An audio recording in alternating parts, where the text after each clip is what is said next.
ఓం సాయిరామ్. శ్రీ మాతృ సాయి సాయి సమర్థుని నిత్య పారాయణ గ్రంథం.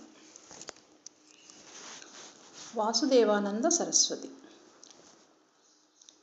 పై కథలో అనేక మంది యోగులు అనేక చోట్ల అవతరించి వారికి విధించబడిన పనులు నెరవేరుస్తారని తెలుసుకున్నాం. ఎక్కడున్నా వారికి ఒకరిపై ఒకరికి అంతులేని ప్రేమ ఉంటుంది. అటువంటి ఒక కథను ఇప్పుడు తెలుసుకుందాం. గొప్ప నైష్ఠికుడు, జ్ఞాని, దత్తాత్రేయుని యోగ భక్తుడు అయిన శ్రీ వాసుదేవానంద సరస్వతి ఒకసారి రాజమండ్రిలో ఉన్నారు. నాందేడు నుంచి ప్లీడర్ అయిన పుండలీకరావు కొంతమంది స్నేహితులతో కలిసి రాజమండ్రి వెళ్ళినప్పుడు స్వాముల వారిని కలుసుకున్నాడు. మాటల సందర్భంలో షిరిడి సాయిబాబా పేరు వచ్చింది.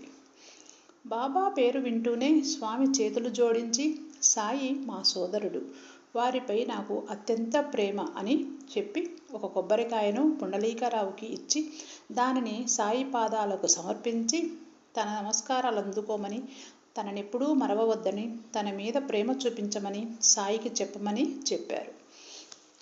ఆ స్వామి బాబాను తన సోదరుడు అనడం సహజమైనదే. ఎందుకంటే స్వామి అగ్నిహోత్రం ఆచరించే యతీశ్వరుడైతే బాబా కూడా నిత్యాగ్నిహోత్రుడే కదా. పుండలీకరావు స్వామికి నమస్కరించి వారి ఆజ్ఞను శిరసావహిస్తానని, ఈ కొబ్బరికాయను నమస్కారములతో బాబాకు అందజేస్తానని చెప్పి బయలుదేరాడు. ఒక నెల తరువాత తన స్నేహితులతో కలిసి పుండలీకరావు స్వామి ఇచ్చిన కొబ్బరికాయను తీసుకొని బాబా దర్శనానికి షిరిడి బయలుదేరాడు.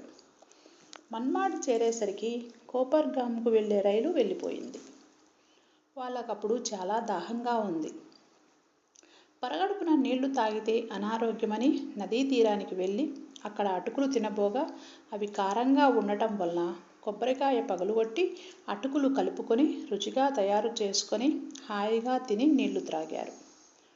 వాళ్ళు ఆకలి దాహంతో ఉండటం వల్ల ఆ కొబ్బరికాయ ఎక్కడిది, ఎవరిది అన్న ఆలోచనే రాలేదు. షిరిడి సమీపానికి వస్తుండగా పుండలీకరావుకు స్వామి బాబాకివ్వమని ఇచ్చిన కొబ్బరికాయనే తాము తిన్నదని గుర్తుకు వచ్చి ఎంత తప్పు జరిగిందో అని తెలుసుకొని భయంతో వణికిపోయాడు. ఎంత పాపం చేశానని దుఃఖించాడు.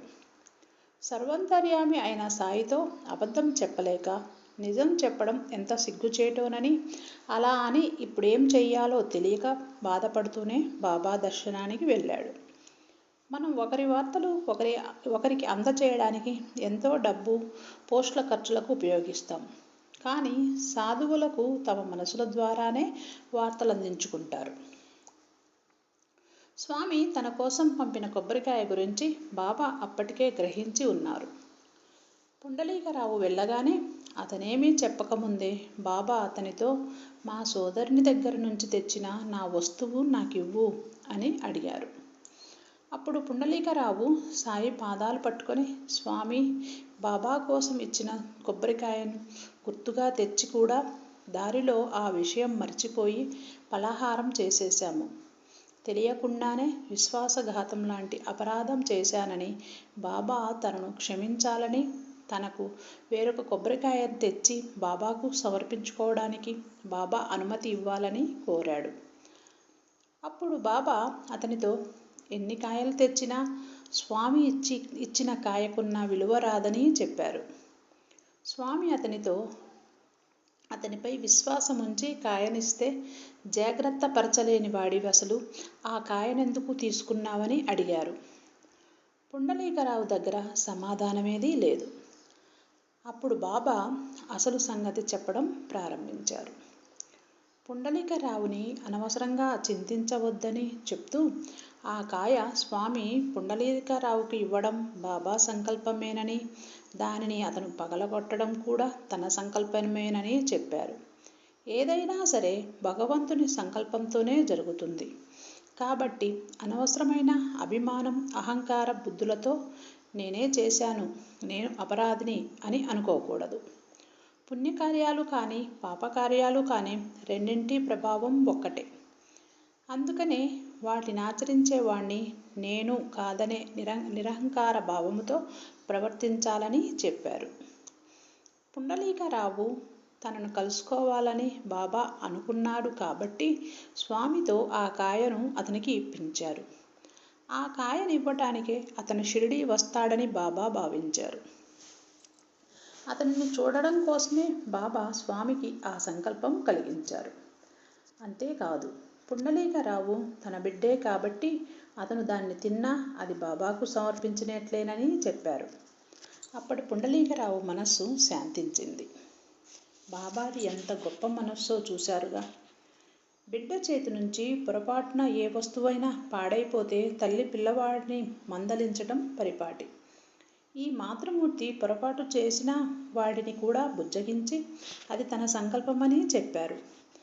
అంతేకాక మంచి చెడులు ఏ పనైనా దానికి మనం కర్త కాదన్న సత్యాన్ని మనం జీర్ణించుకున్న వాడు మనం గర్వహంకార రహితులము అవుతాము. అయితే ఇక్కడ ఒక విషయం మనం జాగ్రత్తగా గమనించాలి. పుండలీకరావు పొరపాటు చేస్తే బాబా దానికి కూడా అతని ప్రమేయం లేదని, అది కూడా తన సంకల్పంతోనే జరిగిందని అన్నారు. అంటే బాబా మాటలలోని అర్థాన్ని మనం సరిగ్గా అర్థం చేసుకోవాలి. ఎందుకంటే మనం అతి తెలివితో తప్పులు చేసి అవన్నీ బాబా సంకల్పంతోనే జరిగాయని, ఇందులో మన ప్రమేయం ఏమీ లేదని చెప్పకూడదు.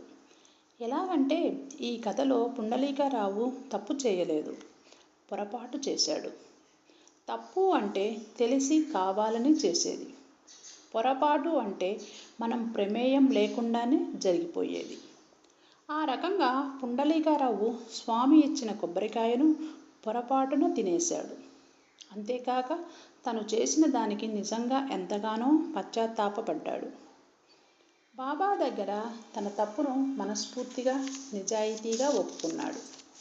అంతేకాని ఆ విషయాన్ని దాచి ఇంకొక కొబ్బరికాయను తీసుకువెళ్ళి బాబాకు ఇవ్వలేదు. బాబా సర్వజ్ఞతను తెలిసినవాడు, నిజాయితీపరుడు కాబట్టి ఆ రకంగా చేయలేదు. అందుకే బాబా కూడా అతని పొరపాటును క్షమించారు. అంతేకాని మనం కావాలని చేసే తప్పులను బాబా ఏనాటికి క్షమించరు, ఊరుకోరు. తల్లి కాబట్టి మన తప్పులను సహించి మనను మంచి మార్గంలో నడిపించడానికి ప్రయత్నిస్తారు. అందుకే బాబా పిల్లలుగా మనం తప్పులు చేయడాన్ని మానడానికి ప్రయత్నించాలి. త్వమేవ సర్వం మమ దేవదేవ. ఓం సాయిరామ్.